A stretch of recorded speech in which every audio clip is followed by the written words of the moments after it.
বেশ কিছু ছোট ছোট প্রশ্ন অনেকে করছেন। সেই প্রশ্নগুলোকে এক জায়গায় সংকলন করবার পরে দেখলাম যে এর মধ্যে বেশ কিছু প্রশ্ন কিন্তু ইন্টারভিউ ধরেছে এই কয়দিনে। এই প্রশ্নগুলোকে এক জায়গায় করে দেওয়ার চেষ্টা হচ্ছে, খুব ছোট কিন্তু প্রয়োজন হবে এগুলো। যেরকম ১ নম্বর প্রশ্ন, কবিতা এবং ছড়ার মধ্যে পার্থক্য কি? খুবই ইম্পর্টেন্ট একটা প্রশ্ন, যেহেতু ছড়া পড়ানো হয় বাচ্চাদের প্রাইমারিতে এবং কবিতাও থাকে। কবিতা এবং ছড়ার মধ্যে পার্থক্য কি? বিশেষ করে বাংলার স্টুডেন্ট যারা, তাদেরকে কিন্তু জানতেই হবে কবিতা এবং ছড়ার পার্থক্য। অনেকগুলো পার্থক্য আছে, আমি সবগুলো বলে দিচ্ছি। আপনারা যদি সময় পান সবগুলো বলবে, সবগুলো বলবার সময় অবশ্যই দেবে আপনাকে যদি সত্যি এই পার্থক্যটা জিজ্ঞাসা করে। ১ নম্বর হচ্ছে, কবিতা বড় হতে পারে, ছোটও হতে পারে। ছড়া সবসময় ছোট হয় আকারের দিক থেকে। কবিতা বড়দের জন্য এবং ছোটদের জন্য, দুজনের জন্যই হতে পারে। ছড়া সবসময় ছোটদের জন্য। ছড়ার ভাষা একদম সহজ সরল হয়। কবিতার ভাষা কিন্তু একটু অর্থবহ হতে পারে, যেটা বাচ্চাদের ক্ষেত্রে বোঝার উপযুক্ত নাও হতে পারে। ছড়ার মধ্যে ছন্দময়তাকে গুরুত্ব দেওয়া হয়, অর্থাৎ ছন্দটা হচ্ছে ওখানে মেন বিষয়, বাচ্চারা আনন্দ পাবে পড়ে। কবিতা ছন্দেও হতে পারে, ছন্দে নাও হতে পারে। ছড়ার মধ্যে কোনো দার্শনিকতা সেভাবে থাকে না, কিন্তু একটি কবিতার মধ্যে দার্শনিকতা থাকে। একজন কবি তার যে ভাব, তার যে দার্শনিকতা, প্রত্যেকজন কবি তো এক একজন দার্শনিক, প্রত্যেকজন স্রষ্টা এক একজন দার্শনিক, তাদের সৃষ্টির মাধ্যমে তাদের দর্শনকেই প্রতিফলিত করেন।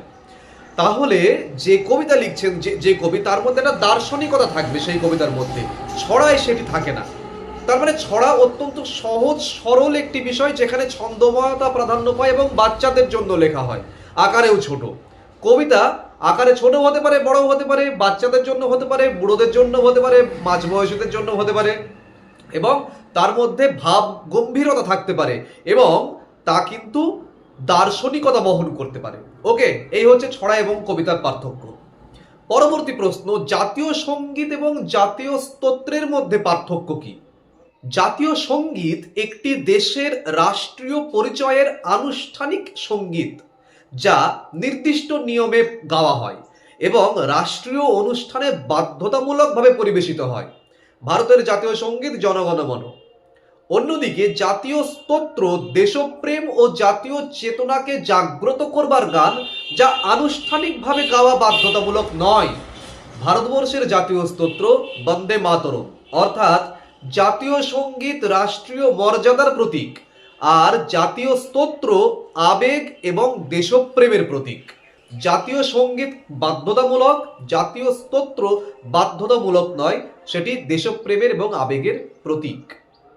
নেক্সট প্রশ্ন, সূর্য পূর্ব দিকে উঠেছিল, এটির ট্রান্সলেশন কি হবে? মানে এটা তো একটা ইউনিভার্সাল ট্রুথ যে সূর্য পূর্ব দিকেই ওঠে। তাহলে আমি পাস্ট টেন্স করব নাকি প্রেজেন্ট টেন্সে রাখবো, কোনটি সঠিক? The sun rises in the east নাকি the sun rose in the east? এর উত্তরটা হবে the sun rose in the east. সূর্য পূর্ব দিকে উঠেছিল, মানে আমি যদি বলি যে সূর্য পূর্ব দিকে উঠেছিল, এর মানে এই নয় যে আমি ইউনিভার্সাল ট্রুথকে ব্রেক করছি। সেদিনও সূর্য পূর্ব দিকে উঠেছিল বলে আমি একটা কবিতা লিখতে শুরু করলাম, এটিতে পাস্ট টেন্সই ব্যবহৃত হচ্ছে, কোনো অসুবিধা নেই। এর সঙ্গে ইউনিভার্সাল ট্রুথের কোনো সম্পর্ক নেই। আমি রোজই স্কুলে যাই, সেটাও যেরকম প্রেজেন্ট টেন্স, আমি কালকে স্কুলে গিয়েছিলাম যখন বলবো তখন তো আমি পাস্ট টেন্সই করবো।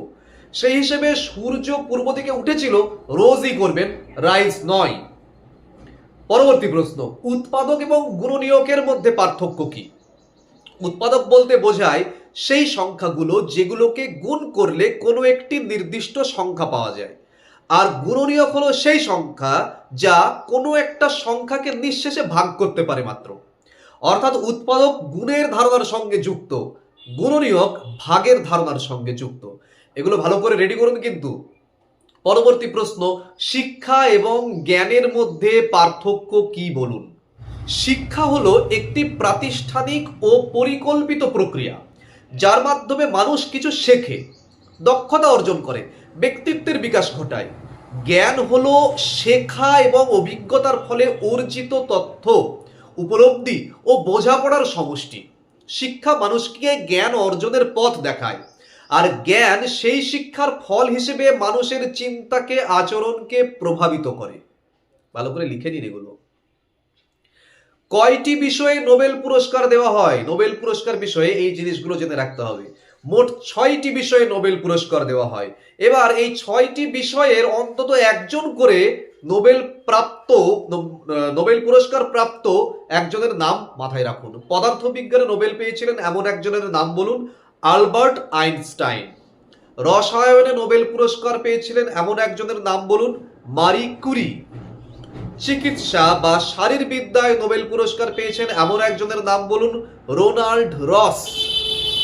সাহিত্যে নোবেল পুরস্কার পেয়েছেন এমন একজনের নাম বলুন, কবিগুরু রবীন্দ্রনাথ ঠাকুর। শান্তিতে নোবেল পুরস্কার পেয়েছেন এমন একজনের নাম বলুন, মার্টিন লুথার কিং জুনিয়র। অর্থনীতিতে নোবেল পুরস্কার পেয়েছেন এমন একজনের নাম বলুন, অমর্ত্য সেন। আমাদের শিক্ষক হিসেবে আপনার সবচেয়ে কঠিন কাজ কি বলুন তো? পরবর্তী প্রশ্ন। শিক্ষক হিসেবে সবচেয়ে কঠিন কাজ হলো প্রত্যেকটি শিশুর মন বুঝে তাকে শেখার প্রতি আগ্রহী করে তোলা। কারণ একটি ক্লাসরুমে বিভিন্ন ধরনের ছাত্র রয়েছে, সেই বিভিন্ন ধরনের ছাত্রর প্রত্যেকের মন আলাদা, তাদেরকে বুঝতে হবে। একই শ্রেণীতে শিক্ষার্থীদের বুদ্ধিমত্তা, পারিবারিক পরিবেশ, শেখার গতি সব আলাদা। সকলকে একসঙ্গে এগিয়ে নিয়ে যাওয়া, দুর্বল শিশুকে পিছিয়ে পড়তে দেব না, তাকেও এদের সঙ্গে সামিল করা, একই সঙ্গে সবার মূল্যবোধ যাচাই করা, গড়ে তোলা। কারণ একজনা খুব সুন্দর মূল্যবোধ নিয়েই আসছে বাড়ি থেকে, আর একজনের সেই মূল্যবোধ নেই, তাকে সেই মূল্যবোধ তৈরি করে দেওয়া, সবার সঙ্গে একসঙ্গে নিয়ে চালানো, এটা হচ্ছে একজন শিক্ষক হিসেবে প্রধান চ্যালেঞ্জ। পরবর্তী প্রশ্ন। নম্বর অথবা গ্রেডেশন কোনটা বেশি যুক্তিযুক্ত বলে মনে করেন? প্রাথমিক স্তরে গ্রেডেশন বেশি যুক্তিযুক্ত, কারণ এটি শিশুর উপরে অপ্রয়োজনীয় প্রতিযোগিতা কমিয়ে ফেলে, মানসিক চাপ কমিয়ে ফেলে। গ্রেডেশন শিশুর সার্বিক অগ্রগতি, শেখার গতি, দুর্বলতা এই দিকগুলো চিহ্নিত করতে সাহায্য করে। সেখানে শুধু নম্বর নম্বর শুধুমাত্র শিশুকে একটা তুলনার মধ্যে নিয়ে চলে আসে, তো শেখাকে আনন্দময় করতে দেয় না। তো যে কারণে গ্রেডেশন কিন্তু প্রাইমারি লেভেলে ঠিকঠাক বলে মনে করি। শিশু কেন্দ্রিক গ্রেডেশন বেশি কার্যকর এই ক্ষেত্রে। প্রাথমিক বিদ্যালয়ে, পরবর্তী প্রশ্ন, প্রাথমিক বিদ্যালয়ে ছেলে মেয়েদের বসার জায়গা আলাদা করার বিষয়টিকে আপনি কি সমর্থন করেন? এটা যে কোনো ক্ষেত্রেই কিন্তু উত্তরটা না হবে, আমি সমর্থন করি না। প্রাথমিক স্তরে ছেলে মেয়েদের একসঙ্গে বসালে তাদের পারস্পরিক সহযোগিতা, সমতা, সামাজিকতা এবং একে অপরের প্রতি শ্রদ্ধা গড়ে ওঠে। আলাদা বসালে অকারণেই ভেদাভেদ তৈরি হয়, অকারণেই বিকৃতি তৈরি হয় ভেতরে, যা শিশু মনের জন্য কিন্তু ক্ষতিকর। এবার আপনাকে প্রশ্ন করা হলো, ছেলে মেয়েরা যদি এক জায়গায় বসতে পারে তাহলে শৌচাগার আলাদা করার কথা ওঠে কেন? কারণ বসার জায়গা সামাজিক ও শিক্ষামূলক বিষয়, কিন্তু শৌচাগার অত্যন্ত গোপনীয়, নিরাপত্তার সঙ্গে যুক্ত এবং শারীরিক স্বাচ্ছন্দ্যের সঙ্গে যুক্ত একটা ব্যাপার। তাই সমতার জন্য একসঙ্গে বসা যুক্তিযুক্ত, কিন্তু ব্যক্তিগত মর্যাদা রক্ষার জন্য আবার শৌচাগার কিন্তু আলাদা হওয়া প্রয়োজন। পরবর্তী প্রশ্ন, স্কুলে কি ধর্মগ্রন্থ পড়ানো উচিত? ধর্মগ্রন্থকে ধর্মীয় চর্চা হিসেবে নয়, নৈতিক শিক্ষা হিসেবে দেখতে হবে, মূল্যবোধ শেখানোর উপকরণ হিসেবে দেখতে হবে। কারণ সমস্ত ধর্মের সমস্ত ধর্মের মূল কথা কিন্তু একই, সেই পরম শক্তিকে চেনা এবং ভালো মানুষ হওয়া। সব ধর্মের মূল মানবিক যে মূল্যবোধ, সত্য, অহিংসা, সহানুভূতি, এগুলো কিন্তু সব ধর্মে রয়েছে। তাই শিক্ষার উদ্দেশ্য হওয়া উচিত সেইগুলো, কোনো নির্দিষ্ট ধর্ম প্রচার নয়। নেক্সট প্রশ্ন, আপনার শক্তির জায়গাগুলো বলুন। শিক্ষক হিসেবে আপনার শক্তি কোথায়? শিশু মনোবিজ্ঞান বুঝে আমি পড়াতে পারি, আমি বিষয়কে সহজভাবে উদাহরণ সহযোগে উপস্থাপন করতে পারি, আমি মনে করি আমি ধৈর্যশীল, আমি ইতিবাচক মনোভাব দিয়ে কাজ করি, শ্রেণীকক্ষে শৃঙ্খলা, বন্ধুত্বপূর্ণ পরিবেশ বজায় রাখতে আমি পারি, আমি নতুন পদ্ধতি শিখে তা শিক্ষাদানে প্রয়োগ করতে পারি, এবং অবশ্যই আমি আপডেটেড থাকবার চেষ্টা করি আধুনিক শিক্ষা ব্যবস্থার সঙ্গে। অর্থাৎ আধুনিক শিক্ষকের যে গুণগুলো, সেই গুণগুলো আমার মধ্যে আছে। এইগুলো আপনি অহংকারের সঙ্গে বলবেন না, আমি জানি এরকম নয়। আপনি এগুলোকে হাসতে হাসতে, স্যার আমি এগুলো মোটামুটি পারি, আপনি যদি সুযোগ দেন, আপনারা যদি সেই সুযোগ দেন, আমি কিন্তু আমার সেই স্কিলগুলোকে কাজে লাগিয়ে আমি কিন্তু আমার স্কুলকে, আমার বিদ্যালয়কে, আমার ছাত্রছাত্রীদের, আমার সমাজকে আমি কিছু কন্ট্রিবিউট করতে পারি। এই ছিল প্রশ্নগুলো। এই প্রশ্নগুলো অনেকে আমাকে অনেকদিন ধরে বলছিলেন, তার মধ্যে সব থেকে কমন জিনিসগুলো তুলে নিয়ে এসে আমি এই ভিডিওটা তৈরি করে দিলাম। এটা কিন্তু খুব কাজের একটি ভিডিও, এগুলো রেডি করুন। এবং এই ধরনের প্রশ্ন যদি আমাকে দিয়ে তৈরি করে নিতে চান, তাহলে আমাকে হোয়াটসঅ্যাপে এই নম্বরে আমাকে কিন্তু জানাতে পারেন। যদি মনে করেন যে টোটাল পিডিএফ দরকার, ইন্টারভিউয়ের টোটাল পিডিএফ রেডি আছে, পিডিএফ এর নম্বর আমি দিয়ে দিয়েছি ভিডিওর মধ্যে, সেখান থেকে আপনারা পিডিএফ কালেক্ট করতে পারেন। এই ধরনের প্রচুর প্রশ্ন সেখানে আছে, এবং আপনাদের এর বাইরেও যদি কোনো প্রশ্নের দরকার হয়, আমাকে এই নম্বরে কিন্তু যোগাযোগ করে আমার সঙ্গে সেই ধরনের প্রশ্নের হেল্প কিন্তু আপনারা পেতে পারেন এবং সেগুলো যতটা সম্ভব তাড়াতাড়ি করবারই চেষ্টা করছি আমি। এই ধরনের জিনিসপত্রগুলো কিন্তু ইউটিউবে সত্যি সত্যি খুব কম আছে, আপনারা নিজেরাও জানেন সেটা। বা কবে হতে পারে ইন্টারভিউ, এই যদি আমি একটা থাম্বনেল দিয়ে বানিয়ে দিই যে ইন্টারভিউ কবে হতে চলেছে, পরবর্তী ফেজ, প্রচুর ভিউজ পাওয়া যায়, প্রচুর কিছু, কিন্তু দেখুন আলটিমেটলি কি কোনো লাভ হয় তাতে?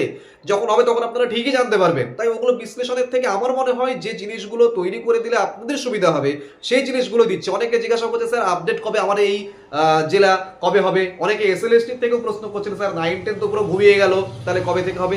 দেখুন এইগুলো দিয়ে রিপোর্টিং ভিডিও আমিও করি না তো নয়, কিন্তু যেগুলো খুব ইম্পর্টেন্ট, যখন প্রচন্ড পরিমাণ একটা কোনো কিছু হতে চলেছে, একটা কিছু কোনো রেজাল্ট বেরোতে চলেছে বা সত্যি সত্যি কিছু একটা ঘটতে চলেছে, তখনই আমি সেটা করি। কিন্তু রোজ ওই ভিডিওগুলো দিয়ে আমার মনে হয় না ভিউজ বাড়িয়ে কোনো লাভ আছে। বরং যে ভিডিওগুলোতে লাভ হচ্ছে 1000, 2000, 3000 ভিউজও যদি সেখানে আসে, আপনারা মনে রাখবেন যে সেটি হচ্ছে কাজের ভিডিও এবং সেগুলোকে আপনারা যদি ঠিকঠাক করে রেডি করতে পারেন সেগুলো ইন্টারভিউয়ে কাজে লাগবে। ফালতু শুধুমাত্র ওই জিনিসগুলো শুনে আমার মনে হয় কোনো আপনাদের প্রিপারেশন অন্তত ভালো হবে না। ঠিক আছে? আর ওই ধরনের প্রশ্নগুলো প্লিজ আমাকেও হোয়াটসঅ্যাপে করবেন না যে কবে কি হতে পারে, এই না, কেউ জানে না, ঈশ্বরও জানেন না কবে কি হতে পারে, কিন্তু তাড়াতাড়ি হবে এটাই আশা করা যায়। তাই ইন্টারভিউ সংক্রান্ত যদি কোনো প্রশ্ন থাকে, কোনো এই ধরনের প্রশ্ন উত্তর তৈরি করে নিতে হয়, সেগুলো আমাকে জানাতে পারেন। আমি সেগুলো হেল্প করবার চেষ্টা করছি প্রত্যেকে এবং করছি। ভালো থাকুন, দেখা হচ্ছে পরের ভিডিওতে খুব তাড়াতাড়ি।